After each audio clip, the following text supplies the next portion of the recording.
Every single year, we emphasize how important the red zone is in Madden. So many players out there can move the ball seamlessly between the 20s, but once you enter the red zone, a lot of players win and lose ball games based off of how their offense and defense operates in this spot on the field. So today I'm going to show you guys a very simple route combination that you should immediately install into your offense to start converting more touchdowns down here in the red zone, especially because a lot of players like to play hard flats, or even if they want to play cloud flats, you're going to be able to have simple possession catches on the sideline for easy scores. Now, before I break down this route combo, make sure you guys are subscribed right here to the Zane Madden YouTube channel. I break down content Monday through Friday in the mornings with long form video uploads, offense, defense, red zone, blitzes, blitz pickups, bomb formulas, you name it. We're covering every single aspect of Madden to help you guys get better at the game. So make sure that you guys hit that notification bell and drop a comment below to help push this video out in the algorithm. It's absolutely free and it helps me immensely. Thank you so much for all the support here on the channel. Now, the route combo we're going to be talking about today is one that you're going to dress up out of a trips alignment.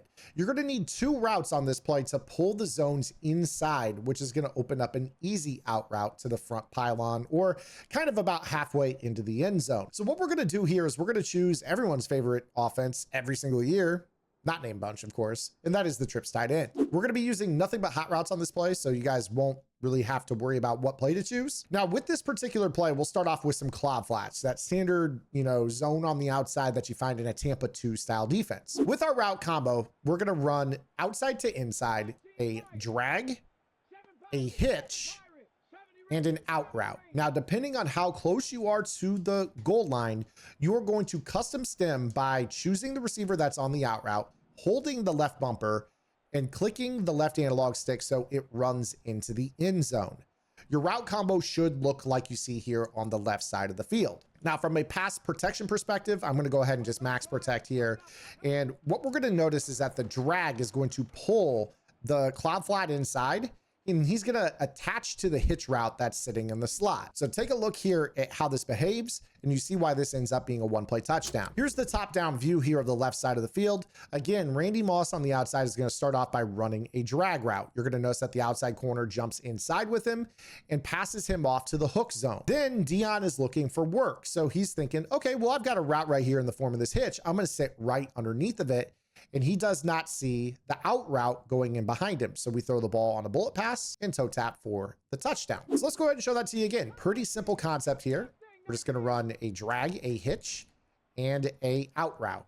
Once you have the out route on the field, go ahead and custom stem it so it runs towards the goal line. Snap the football, let the drag pull the cloud inside, and throw the out breaking route and possession catch it for the touchdown. The key on this route combination is going to be the hitch. This Deebo Samuel hitch is super, super important because let's say our opponent is maybe usering the hook defender. Let's say that he drops into the middle of the end zone.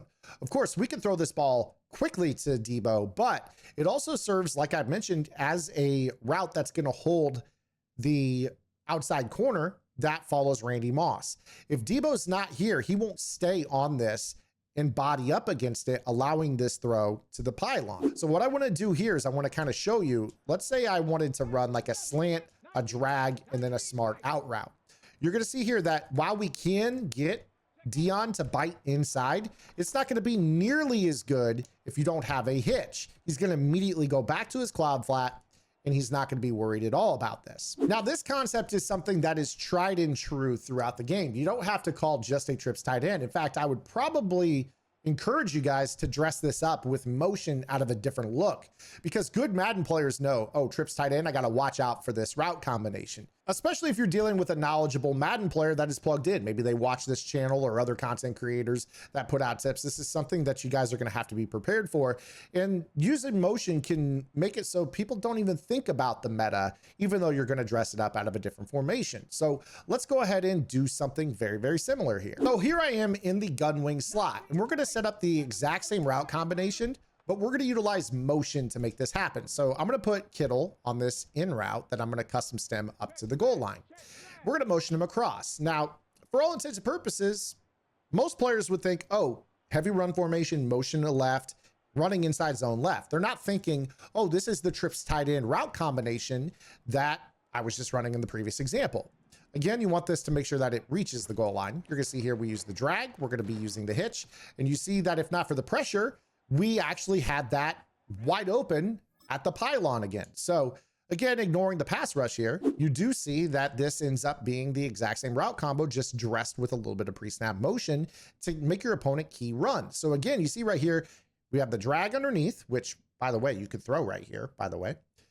And you have the hitch, which is now double teamed by the hook and the cloud flat. And look at all that turf for us to throw this ball to. So it's the same exact concept. You're just giving the illusion of a run motion rather than it being the concept that we're calling here. Now, before I get into how this works against hard flats, I want to make sure that you guys are checking out my strategy website, gridirongameplans.gg. If this is the type of content that piques your interest, makes you want to get better at Madden, I can take it into far greater detail over on my website. For just $9.95 a month, you guys unlock weekly vault updates. The vault is dedicated to the meta, or the most effective tactics available in Madden, which is essentially what the pro players out there are doing, why it works, and most importantly, how to counter it when you face it online. That way, when you see it, you know how to beat it. And then on top of that, I offer my own game plans, which whether it's my bunch tight end game plan or my defensive game plans on the website, we've been setting and improving metas all year long. You guys can unlock everything, including members only Discord access, where we have lab sessions every single Wednesday at no additional price.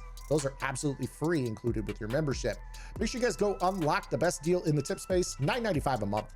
I'll see you guys in our Discord. So let's go ahead and go back into that trips tight end here, because I do want to show you guys that obviously if we're talking about a hard flat, that this is a similar concept. So we showed you a cloud flat. A lot of players are going to be playing the hard flat because they don't want you to throw RPOs. They don't want you to just throw the ball into the flat and walk in. In this particular case, this is actually just as easy. It's the exact same behavior. How many players truly run purple zones? Really, you're going to be dealing with cloud flats. You're going to be dealing with hard flats. And more often than not, it's going to be a hard flat. So again, here we are, trips tight end, outside receiver on a drag, middle receiver on a hitch, inside receiver on an out route, custom stemmed up to the front of the goal line. Whatever you want to do with the rest, I'm going to pass protect because of that glowing TJ Watt on the edge. Snap the football, watch the drag pull that guy inside, throw the ball, and possession catch, touchdown. You see right there that that one was a little close to maybe not getting into the end zone. You guys can, if you wish, get away with using a custom stem, maybe an additional yard. So take that up into the end zone if you have to. What I want you to avoid doing is taking it so far to the end zone that it runs into the deep zone. Although right there, that was totally fine as well. So again, I try to just make sure this route is just barely entering the end zone. Something kind of like, well, it disappeared right there due to a visual bug, but you're going to see here again, watch how this makes the zones bite down. And again, it was open if not for the sheds. So this is how you convert easy scores in the red zone out of trips looks. Doesn't have to be trips tight end. You can always motion to a trips look. It could be a heavier run look with 3 receivers to one side of the field or the other. Use this to convert easy touchdowns. Stop taking those field goals when you get down inside the 10. I'll yak at you guys tomorrow. Until then, this is Zan. Good lab and good luck.